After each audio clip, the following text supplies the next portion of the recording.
તો વિઘટનની પ્રક્રિયાની અંદર જોયું હતું કે અલગ અલગ પ્રકારના જે દ્રાવણો હોય અથવા તો અલગ અલગ પ્રકારની જે તત્વો અથવા તો દ્રવ્યો હોય એમાંથી કઈ રીતના એક તત્વ અથવા તો જે દ્રવ્ય હોય એમાંથી કઈ રીતના બે તત્વો ત્રણ તત્વો એ રીતના અલગ અલગ આપણને મળે છે તો એ આપણે વિઘટન કર્યું હતું. હવે છે વિસ્થાપન કે કઈ રીતના વિસ્થાપન પ્રક્રિયા થાય છે તો વિસ્થાપન પ્રક્રિયા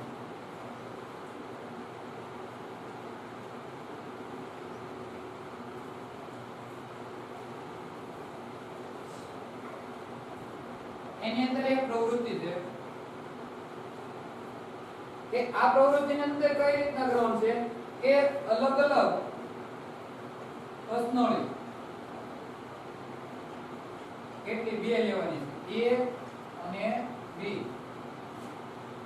ત્રણ લોખંડની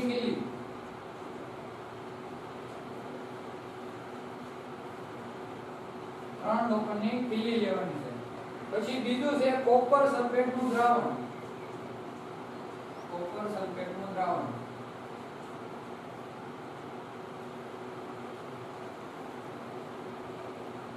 પછી એક સ્ટેન્ડ જે આ કસનળીને પકડવા માટે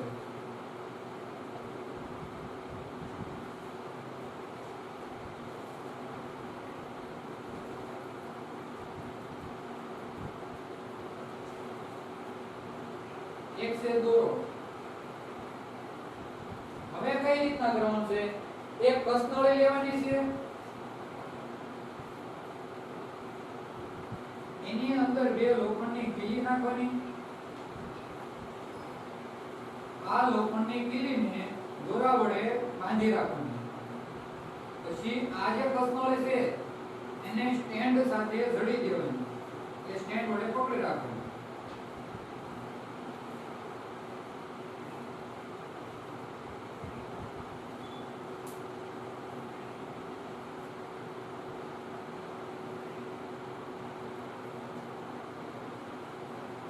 હવે આની અંદર કોપર સલ્ફેટનું દ્રાવણ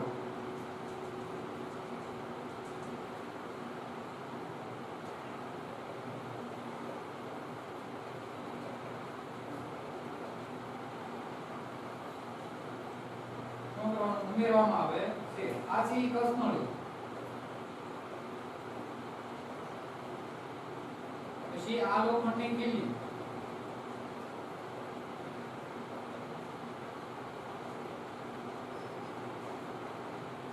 આ દોરો અને આ છે સ્ટેન્ડ. હવે જ્યારે આની અંદર જે લોખંડની કીલી નાખી છે ઈ અને કોપર સલ્ફેટનું દ્રાવણ એની વચ્ચે કોઈ એવી રાસાયણિક પ્રક્રિયા થાય છે કે જેના કારણે આ લોખંડની કીલીનો રંગ કેવો થાય છે એ આપણે નક્કી કરવાનું છે. હવે બીજું દ્રાવણ એની અંદર ખાલી કોપર સલ્ફેટનું દ્રાવણ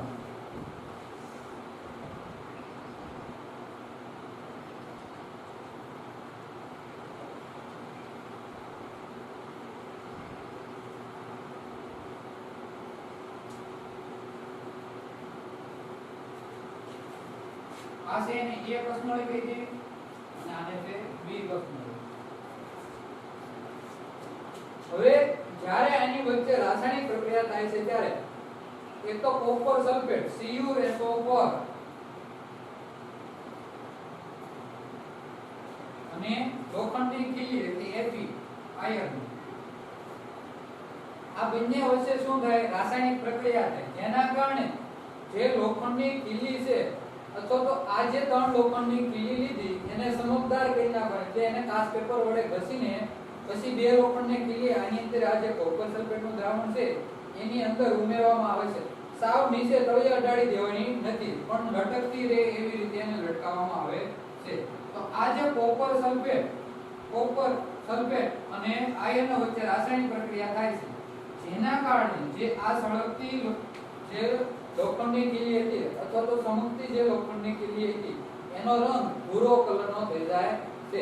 પછી જોવાનું કે આ જે લોખંડની કીલી નાખેલું હતું કોપર સલ્ફેટનું દ્રાવણ અને મૂળ કોપર સલ્ફેટનું દ્રાવણ એના બંનેનો રંગ એટલે આ A વાળું દ્રાવણ અને આ B વાળું દ્રાવણ બેમાં કોપર સલ્ફેટનું દ્રાવણ છે. જ્યારે હવે ખીલી કાઢી લીધી એમાંથી ત્યારે ઈ દ્રાવણનો રંગ કેવો હતો અને પહેલા જે કોપર સલ્ફેટ હતો એ દ્રાવણનો રંગ કેવો હતો. જ્યારે ખીલી કાઢી લેવી તો આ જે કોપર સલ્ફેટના દ્રાવણનો રંગ છે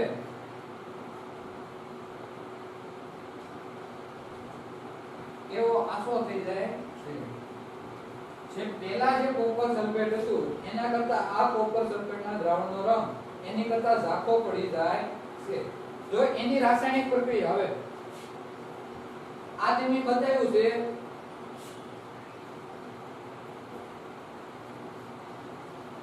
આ બે અલગ અલગ ખીલી, જે આ ત્રીજી ખીલી અને આ જે કોપર સલ્ફેટના દ્રાવણમાંથી કાઢેલી ખીલી.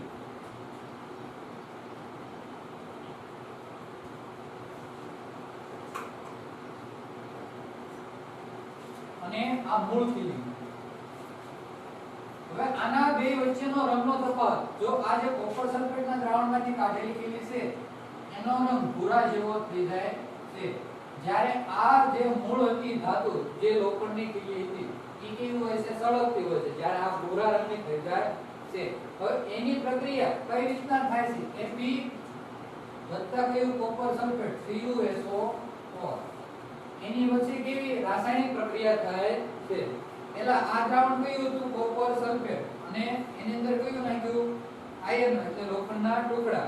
તો એની વચ્ચે કઈ પ્રક્રિયા થાય છે? FeSO4 વત્તા Cu.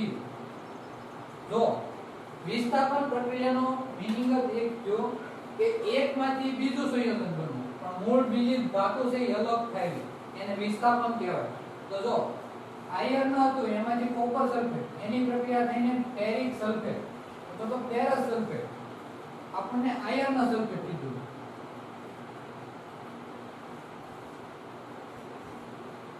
અને કોપર ધાતુ મુક્ત થાય છે. આ પ્રક્રિયા આખી પ્રયોગના આધારે સમજાવી દેવાની. હવે એની પછીની Zn વાળી છે. તો Zn માં કઈ રીતના કે કોપર, આ જો એક નીચેની લીટી છે, આ પ્રક્રિયામાં આયર્ન કોપર સલ્ફેટના દ્રાવણમાંથી કોપરને વિસ્થાપિત અથવા તો દૂર કરે છે. તો આખી જે પ્રક્રિયા છે એને શું કહેવાય? વિસ્થાપનની પ્રક્રિયા કહે છે. મેં તમને કીધું એમ કે એક ધાતુ અને બીજી ધાતુ, એમાંથી બીજી ધાતુ સાથે પ્રક્રિયા કરીને જે બીજી ધાતુ હારે હતી, જે દ્રાવણ હતું એ શું કરે? મુક્ત કરે. તો એ શું કર્યું? વિસ્થાપન કર્યું કહેવાય. તો આ યાદ રાખવાની આખી વ્યાખ્યા કઈ રીતના છે કે આયર્ન અને કોપર સલ્ફેટના દ્રાવણમાંથી કોપરને શું કરવાનું? વિસ્થાપિત કરવાનું. એટલે આ કોપર શું જો? મુક્ત જો. તો આ જે આખી પ્રક્રિયા થાય એને શું કહેવાય? વિસ્થાપનની પ્રક્રિયા કહેવાય. યાદ રાખવા માટે યાદ રાખી લીધું. આયર્નમાંથી કોપર સલ્ફેટનું જે દ્રાવણ હતું એમાંથી કોને? કોપરને વિસ્થાપિત કરવાનો છે. તો આખી જે પ્રક્રિયા છે એને શું કહેવાય? વિસ્થાપન પ્રક્રિયા કહે છે. હવે પછી Zn વત્તા CuSO4 કે ઝીંક અને કોપર સલ્ફેટની પ્રક્રિયા. તો એમાં શું થાય છે? જે ધાતુ છે એ ધાતુ સાથે આ કોપર સલ્ફેટનું દ્રાવણ છે એની પ્રક્રિયા થાય અને કોપર મુક્ત થશે. તો ZnSO4 વત્તા Cu ધાતુ. તો છેલ્લે મળી કઈ ધાતુ? Cu ધાતુ. અને ઝીંક સલ્ફેટનું દ્રાવણ આખું પાછું બીજું એક બની જાય છે. આ વિસ્થાપનની પ્રક્રિયા. પછી PbC લેડની CuCl2 સાથે. તો આ જે લેડની છે એમાં પણ એ રીતના થશે કે PbCl2 વત્તા Cu, એવી રીતના PbCl2 વત્તા Cu.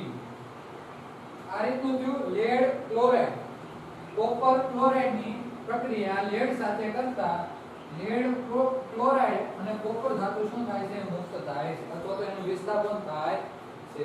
તો આખી વિસ્થાપન પ્રક્રિયા છે એમાં પહેલી પ્રવૃત્તિ લખી નાખવાની. A અને B બે કસનળી લેવાની, 3 લોખંડની કીલી લેવાની. 3 લોખંડની કીલીને કાચ પેપરની મદદથી ઘસી નાખવાની. પછી એક જે કસનળી લીધી એ નામની કસનળીની અંદર કોપર સલ્ફેટનું દ્રાવણ લેવાનું, એની અંદર 2 કીલી નાખવાની.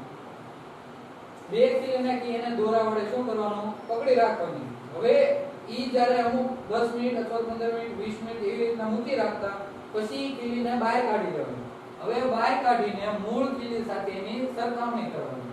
તો જે મૂળ ખીલી હતી એની કરતા જે કોપર સલ્ફેટની અંદર જે ખીલી રાખેલી હતી એના રંગમાં શું થશે? તફાવત જોવા મળશે. તો આ જે કોપર સલ્ફેટમાંથી જે દ્રાવણમાંથી કાઢેલી ખીલી છે એનો રંગ ભૂરા કલરનો થાય છે. પણ એનું જે દ્રાવણ હતું જે કોપર સલ્ફેટની અંદર નાખી ખીલીનું દ્રાવણ કેવું થઈ જાય છે? આસુ અથવા તો ઝાખું પડી જાય છે. કેવા? મૂળ દ્રાવણ કરતા. આ ટ્યુબ એની પ્રક્રિયા લખી નાખવાની. પછી ઝિંકની અને લેડની પણ પ્રક્રિયા લખી નાખીને આ થઈ વિસ્થાપનની પ્રક્રિયા. હવે છે દ્વિવિસ્થાપન. દ્વિ એટલે બે.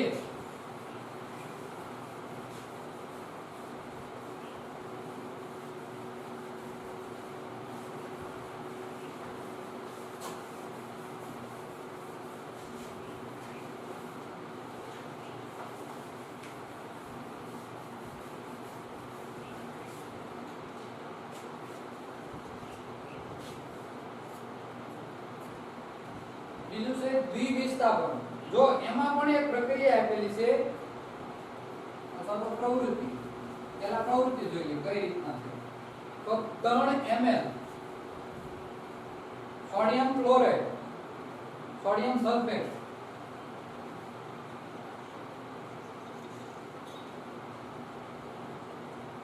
અને બીજું 3 ml બેરિયમ ક્લોરાઇડ.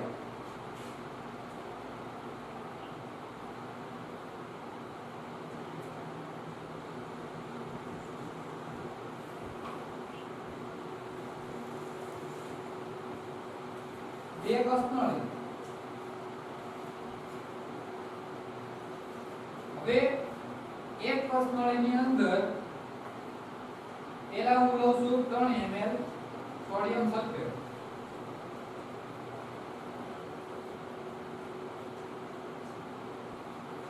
એને A નામની કસનળી લીધી.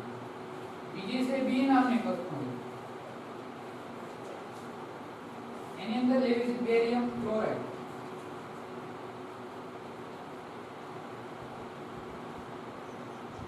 B નામની કસનળી. હવે શું કરવાનું કે A નામની કસનળી અને B નામની કસનળી બંનેનું શું કરવાનું છે? મિશ્રણ કરવાનું છે.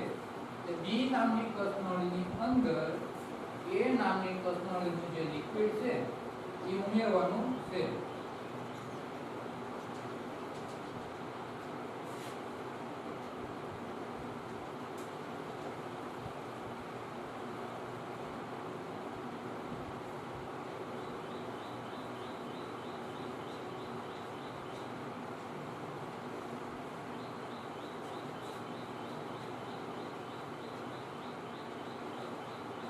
હવે આ બંને દ્રાવણ વચ્ચે જે સોડિયમ સલ્ફેટ અને બેરિયમ ક્લોરાઇડ, તો જે સોડિયમ સલ્ફેટ છે આ બેરિયમ ક્લોરાઇડ ની અંદર મેં ઉમેર્યું ત્યારે તેની અંદર આવા સફેદ રંગના અવક્ષેપ મળે છે.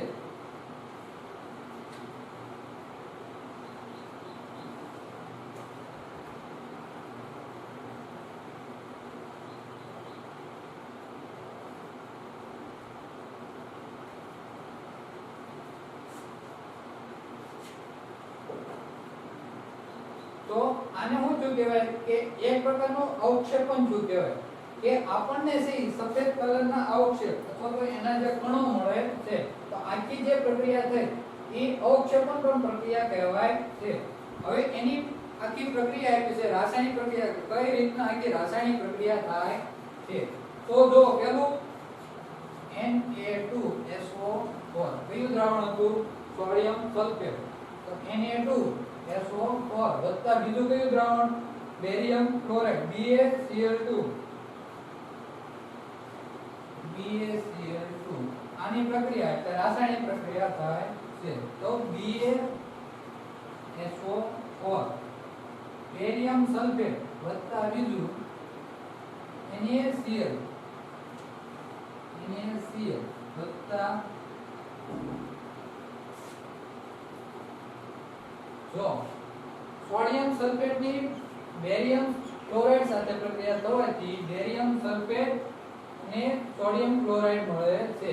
હવે આખી પ્રક્રિયાની અંદર આ જે બેરિયમ જે સલ્ફેટ છે એના કેવા રંગના? સફેદ રંગના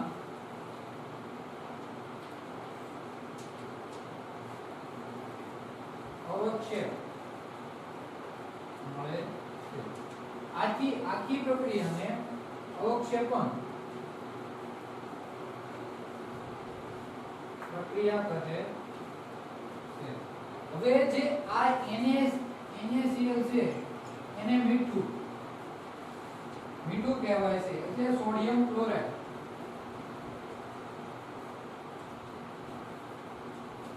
આપણને નથી ખબર આ ક્યાં મળ્યું, પણ આ જે મીઠું છે એ જે આ દ્રાવણની અંદર ઉમેર્યું તો એ દ્રાવણની અંદર ઉમેરેલું હોય છે જે આપણને બતાતું નથી. તો આ જો દ્વિવિસ્થાપન કે બે અલગ અલગ પ્રકારના સંયોજનો, એમાંથી પણ બે અલગ અલગ પ્રકારના સંયોજનો મળે છે કે એને આધારે કઈ રીતના પ્રક્રિયા થાય છે.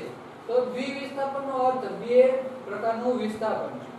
જો એની પ્રવૃત્તિ યાદ રાખવાની 3 ml સોડિયમ સલ્ફેટ, બીજું છે 3 ml બેરિયમ ક્લોરાઇડ. બે કસનળી લેવાની, બંનેને અલગ અલગ કસનળીની અંદર નાખી દેવાના બે દ્રાવણને, પછી એક દ્રાવણને બીજા દ્રાવણની અંદર શું કરવાનું, ઉમેરવાનું. હવે ઉમેરવામાં આવે તો જે અવક્ષેપ મળે છે એ જોવાનું કેવા રંગના અવક્ષેપ મળે છે. હવે જે NaCl મળ્યું તો NaCl એની અંદર દ્રાવ્ય થઈ ગયું છે, તો આ દ્રાવણની અંદર NaCl દ્રાવ્ય છે જેના કારણે આપણને દેખાતું નથી. હવે બીજું તમને એ કીધું છે કે આ આખું શેના કારણે થાય છે, તો આમ થવાનું કારણ શું છે. જો એને કીધું Ba+2 અને SO4 -2,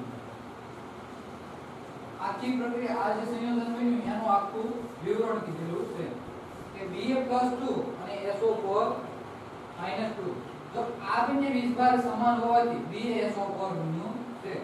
હવે એને હું કીધું કે આખી પ્રક્રિયાના કારણે BaSO4 ના સફેદ અવક્ષેપ મળે છે. ઈ જે મેં કીધું એ મળતી બીજી નિપજ સોડિયમ ક્લોરાઇડ જે દ્રાવણ હતું એની અંદર કેવું છે, દ્રાવ્ય છે.